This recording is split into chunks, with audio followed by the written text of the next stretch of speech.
गीत ही तो है जो शब्दों को मधुर और सुरीला बना देता है। यही तो जादू है कलाकार का, जो अपनी आवाज को किसी और की बना देता है। नमस्कार, मैं अनिल अग्रवाल आपके सवाल कार्यक्रम से आपका स्वागत करता हूं। आज हमारे साथ है बॉलीवुड के मशहूर सिंगर, बल्कि मैं कहूंगा डायनेमिक पर्सनालिटी सुदेश भोसले जी। भोसले साहब का बहुत बहुत स्वागत है हमारे कार्यक्रम में। नमस्कार जी। नमस्कार अनिल जी, बहुत बहुत शुक्रिया जी, आप मिमिक्री आर्टिस्ट भी हैं, सिंगर भी हैं, एक्टर भी हैं, तो मतलब कोई कमी ऐसी रह गई थी जीवन में जो आपको अभी और हासिल करनी है? उसके अलावा मैं पेंटर भी हूँ। अरे वाह, बहुत बढ़िया। भोसले मैं साहब आप हमारे हाँ जी, मैं इस प्रोफेशन में आने से पहले जी। 1974 से 82 तक अपने पिताजी के साथ फिल्म के पोस्टर्स पेंट करता था। अरे वाह, बहुत बढ़िया। तो फिल्मों से लगाव तो झुकाव बहुत बचपन से ही रहा आपका? बिल्कुल बिल्कुल। वैसे तो कहें तो फिर मेरे अभी 46 साल हुए इस इंडस्ट्री को ज्वाइन किए हुए। जी जी। अ, भोसले साहब, मतलब ये आप अपनी सफलता को किन शब्दों में परिभाषित कर सकते हैं? सफलता के लिए मुझे लगता है कि अपने माता पिता, गुरु और भगवान का आशीर्वाद होता है। जी क्योंकि मेहनत तो सभी लोग करते हैं। जी मैंने भी बहुत मेहनत की, आज भी मेहनत कर रहा हूँ, जी आज भी रियाज करता हूँ। जी तो अ, लोगों का प्यार और कहते हैं ना, गुरुजनों के आशीर्वाद से जो जी भी है सफलता अगर मिली, आप कह रहे हैं तो। क्योंकि जी आर्ट में ना कभी हम ये नहीं कह सकते हम सीख चुके या हम हो चुके। जी जी तो अगर जितनी भी थोड़ी बहुत सफलता मिली है, नाम शौहरत इज्जत मिली है, जी। वो मतलब सारा कंबाइंड है। ऊपर वाले का आशीर्वाद उसमें ज्यादा शामिल है। नहीं, वैसे कोई एक खास वजह जो आप अपने अंदर झांके तो जो आपको पाएंगे कि आप दूसरों से भिन्न है? मैं ये समझता हूँ कि मैंने आज तक जो भी काम किया है, जी जैसे मैं 74 से 82 तक जब पेंटिंग करता था पिताजी के साथ, अलग अलग हीरो हीरोइंस के चेहरे बनाता था मैं। जी तो उस वक्त मैं 100% सिर्फ उन्हीं पोस्टर्स की तरफ ध्यान देता था, मेरा और कहीं ध्यान नहीं रहता था। जी या मैं गाने में इधर उधर भटकता नहीं था, जी या एक्टिंग करने की कोशिश नहीं करता। और जब मैं गाना गाता हूँ, रियाज करता हूँ, तो सिर्फ गाना गाता हूँ। जी और जब मुझे कोई रिकॉर्डिंग आती या कोई शो होता है, तो वो 3 घंटे में सब कुछ भूल के, जी जैसे अगर मैं स्टेज पर हूं तो मुझे मालूम है कि ये 2 ढाई 3 घंटे ऑडियंस को मुझे उनको मुस्कुराता हुआ वापस भेजना है। तो मेरा 100% कॉन्सेंट्रेशन होता है कि मैं सबसे अच्छा क्या दूं। तो मुझे लगता है अगर सफलता का आप ये, अगर मैंने क्या किया अपनी तरफ से, जी तो जो भी चीज मैंने जिस वक्त की उस वक्त उसको मैंने 100% अपना जो डेडिकेशन और तवज्जो दिया। जी और शायद इसकी वजह से जो भी सफलता मिली है। जी जी। आप जिस मुकाम पर आज हैं, आपने कभी सोचा था कि इस मुकाम को आप टच कर पाएंगे? मैंने सोचा भी नहीं था और मुझे मालूम भी नहीं था कि ऐसा कुछ होने वाला है। जी क्योंकि जब मैं पेंटिंग करता था तो मुझे नहीं मालूम था कि मैं स्टेज पे गाऊंगा जी या अमिताभ बच्चन की आवाज मैं बना पाऊंगा। ना ही मैंने कोई कोशिश की, जी ना ही मैंने कुछ ये किया। लेकिन जब थोड़ा थोड़ा अब अचानक 9th 10th में, मतलब 16 17 18 की उम्र में, मुझे ऐसा लगा कि मैं जो भी गाना सुनता हूँ हम्म। वो मैं उसी आवाज में गाने की कोशिश करता हूँ, या वो ही आवाज निकलती है मेरे गले में से। जैसे अगर मैं सैगल साहब का गाना सुनूं तो अपने आप बाबुल मोरा बहुत बड़े। मैं हर छोट ये जाए, या अगर मैं एस डी बर्मन का गाना सुना रहा हूँ किसी को, तो जी गुर माझी, गुर माझी, ओ मेरे माझी, बहुत मेरे साजन है उस पार, मैं मन मार तू इस पार, ओ मेरे माझी अब की बार, ले चल पार, ले चल पार, तेरे साजन है उस पार। या दिल की सुनो दुनिया वालों, या मुझे कोई अभी चुप रहने दो, मैं गम को खुशी कैसे कह दूं, जो कहते हैं उनको कहने दो। ये सब अपने आप होने लगा। मुझे लगता है शायद ऊपर वाला मेरे मेरे थ्रू करवा रहा था। और क्या हुआ, जैसे क्या आप जैसे ये मैं ये गॉड सब कर, मानते हैं अपना, ये अपना रियाज मानते हैं? नहीं, ये सब सब सब ये जो आवाजें बदलना जो है ना, ये सब गॉड गिफ्ट है, बस उसकी इच्छा से ही हो रहा है। जी। मुझे कुछ नहीं पता, मैंने कभी कोशिश नहीं की कि मैं अलग अलग आवाजों में गाऊं। हम्म, और उसी तरह ये अलग अलग एक्टर्स की आवाजें अपने आप आने लगी मुझे। हम्म, और मुझे लोग बुलाने लगे, किसी के बर्थडे में, किसी के पूजा में।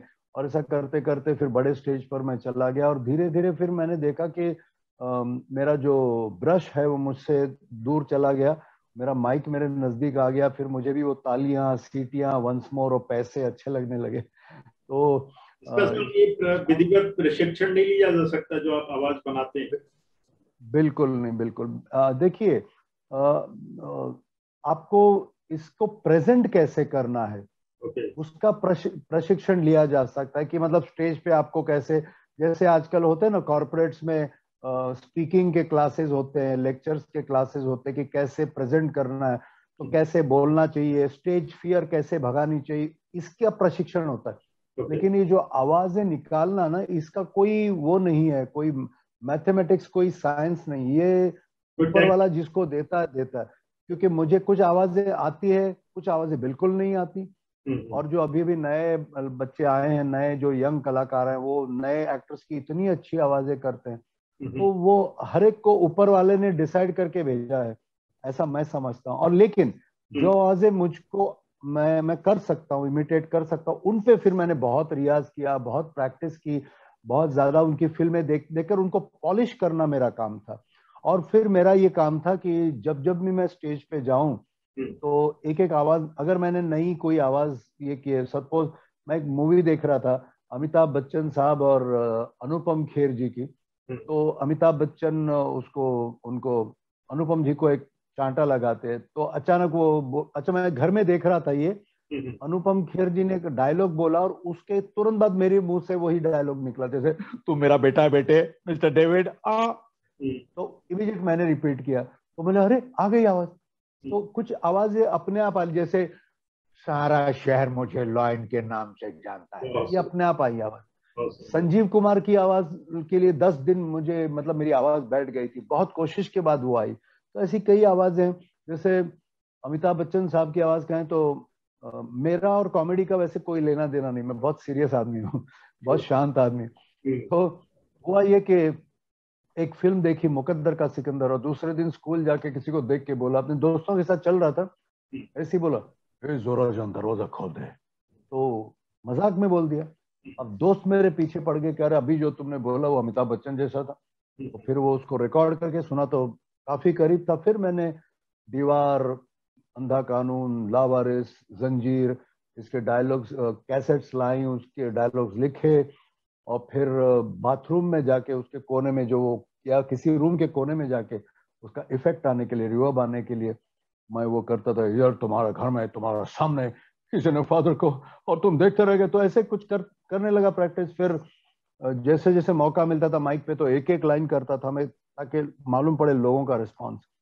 तो फिर वो रिस्पॉन्स अच्छा मिलने लगा ये लोगों को, कह मेरे सकते अमिताभ हैं बच्चन की आपके आवाज। जो पसंदीदा कलाकार है, आप उनकी आवाज ज्यादा आसानी से निकाल सकते हैं? ऐसा कुछ भी नहीं, ऐसा कुछ भी नहीं है। ओके। जैसे बोलता हूँ ना, जैसे असरानी मेरे मतलब बहुत फेवरेट हैं। हम्म, हम अंग्रेजों के जमाने के जेलर हैं, हम्म, लेकिन लॉकडाउन में हम खुद लॉक हुए हैं, जल्दी से बाहर निकालो। ये ऐसे कुछ आवाजें ऐसी निकल जाती है, पता नहीं मुझे। या बहुत, कुछ रेयर आवाजें हैं, सुनील दत्त साहब की, हम्म, बहुत कम लोग करते हैं। हम्म, मेरी माँ के कंगन लौटा दे लाला, गली के कुत्ते किसी के वफादार नहीं होते माँ। या फिर विनोद खन्ना, हाँ, वो उनकी आवाज बड़ी दुर्लभ है।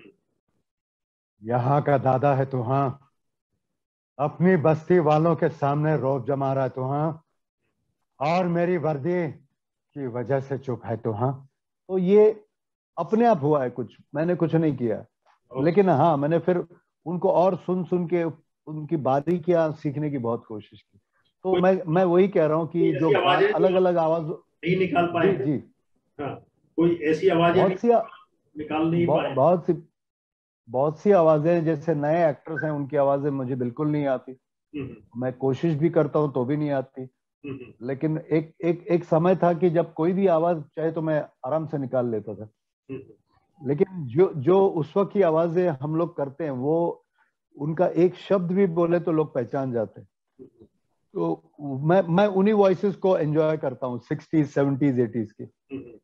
अच्छा, हम बात करते हैं भोसले साहब अगर गाने की, संगीत की, तो जो पहला स्तर गाने का था, आज आप देख रहे हैं रैप सिंगिंग या फलाने कई तरह की जो अलग तरह के गाने आ रहे हैं, तो वो ऐसा नहीं लगता कि संगीत का दुरुपयोग हो रहा है, उसकी आत्मा मर चुकी है इस समय? गरिमा जो संगीत की थी वो हमें देखने को नहीं मिल पा रही है इस समय। एक्चुअली ये बहुत बड़ा डिबेट है। अगर हम और आप बात करेंगे तो हाँ, हमको लगेगा कि आज का संगीत बहुत खराब है। लेकिन वही आप किसी यंगस्टर को पूछेंगे तो वो बोलेंगे नहीं, यही संगीत है। लेकिन मैंने एक देखा है, देखो, सुर कभी खराब नहीं होता ओके। और धुन कभी खराब नहीं होती। लेकिन अभी मैंने देखा वो जो लिखने का जो स्तर है, उसमें जो कुछ गलत शब्द आ रहे हैं, कुछ वल्गर शब्द आ रहे हैं। वही मेरा वो, मतलब।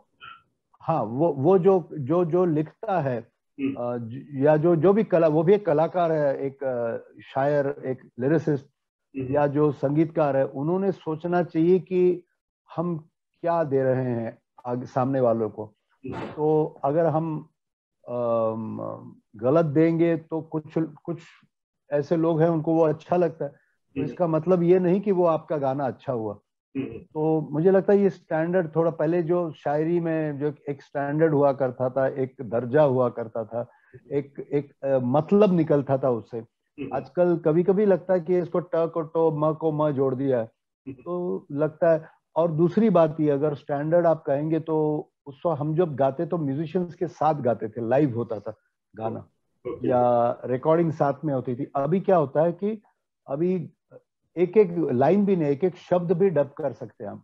ये साइंस इतना, टेक्नोलॉजी इतनी आगे बढ़ गई है, तो अभी ये रिकॉर्डिंग करना बड़ा आसान हो गया है।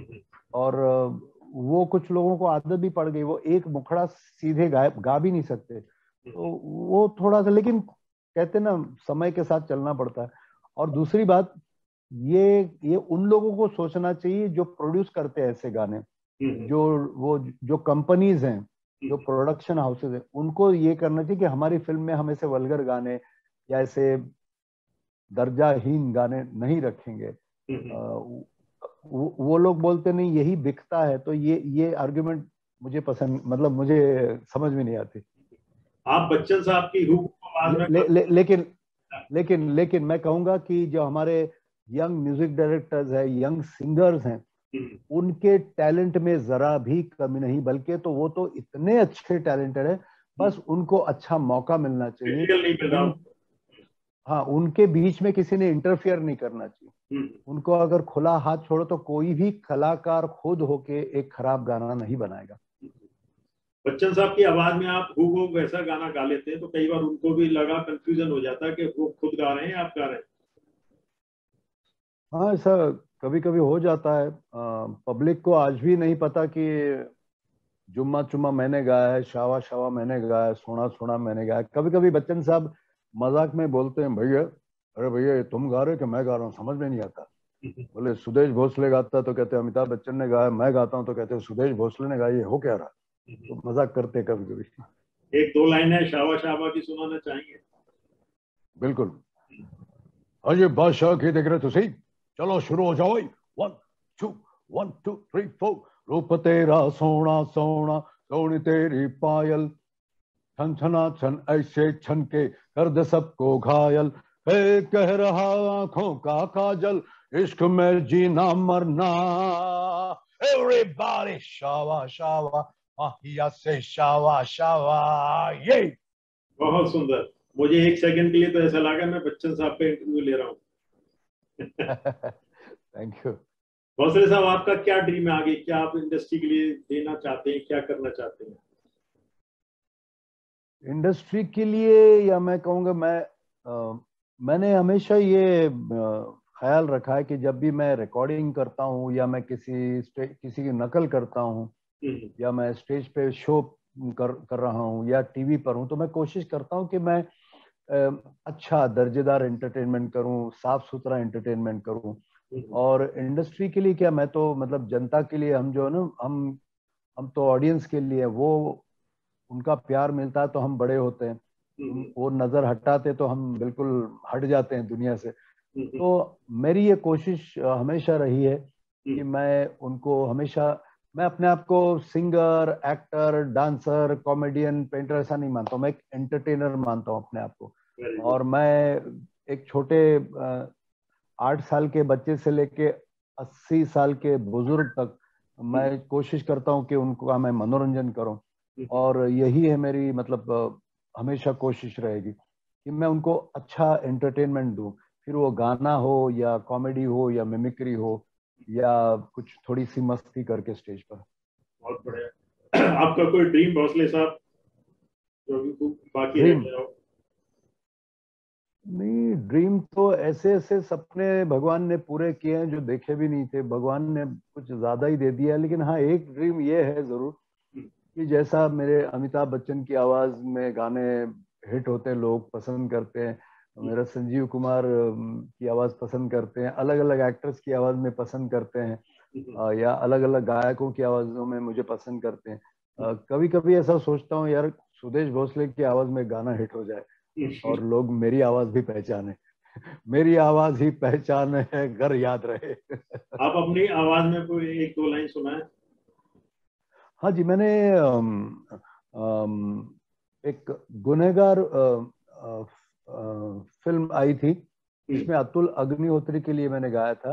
रेन इज फॉलिंग छमा छम छम, अरे लड़की ने आंख मारी गिर गए हम, तन तना तन तन तन, ये मेरी आवाज थी। और एक मैंने आशा जी के साथ एक डुएट गाया था जैकी श्रॉफ के लिए, किंग अंकल के लिए। फैनी ने मुझे बुलाया, मैं चला आया, जब वो शर्मा के हंसी तो नशा छाया। फिर वो जो गाना है, आवाज ओ है। लाल दुपट्टे, थैंक यू, लाल दुपट्टे वाली तेरा नाम तो बता, अरे काले कुर्ते वाली तेरा नाम तो बता, ये सारे मेरे गाने जो मैंने अपनी आवाज में गाए। फीमेल आर्टिस्ट का भी कोई कॉपी करते हैं आप मिमिक्री में? जी जी नहीं, जब मैं छोटा था तो मैं फीमेल आवाज में गाता था लता जी के गाने वगैरह, लेकिन अब तो ऐसा कुछ बन गया कि कोशिश करूं तो कुछ और ही निकल जाएगा। बहुत बढ़िया। हमारे चैनल के दर्शकों के लिए कुछ कहना चाहेंगे? मैं अनिल अग्रवाल जी के YouTube चैनल के सभी दर्शकों को सबसे पहले तो बहुत बहुत नमस्कार करूंगा। और आज गुरु गुरु पूर्णिमा है, तो मेरे सभी गुरुजनों को, मेरे माता पिता और दुनिया के सभी बड़े गुरुजनों को मेरा नमस्कार। और ये चैनल आप देखते रहिए और अपना मनोरंजन करते रहिए, ज्यादा से ज्यादा इसको सब्सक्राइब करें। और मैं चाहूंगा कि इस चैनल की पहुंच जो है पूरे दुनिया भर पहुंचे और इसके व्यूअरशिप इतनी बढ़े कि अनिल जी को वक्त ना मिले, और बड़े बड़े कलाकार आए बार बार। मैं भी कोशिश करूंगा कि आपके चैनल पे आके अब श्रोताओं से और आपसे बात करूं बार बार। मेरे पास तो आपने निःशब्द कर दिया मुझे। इतनी तारीफ आज तक मैंने न सुनी, न मेरी अभिलाषा थी। बहुत बहुत धन्यवाद आपका। नमस्कार। जय हिंद।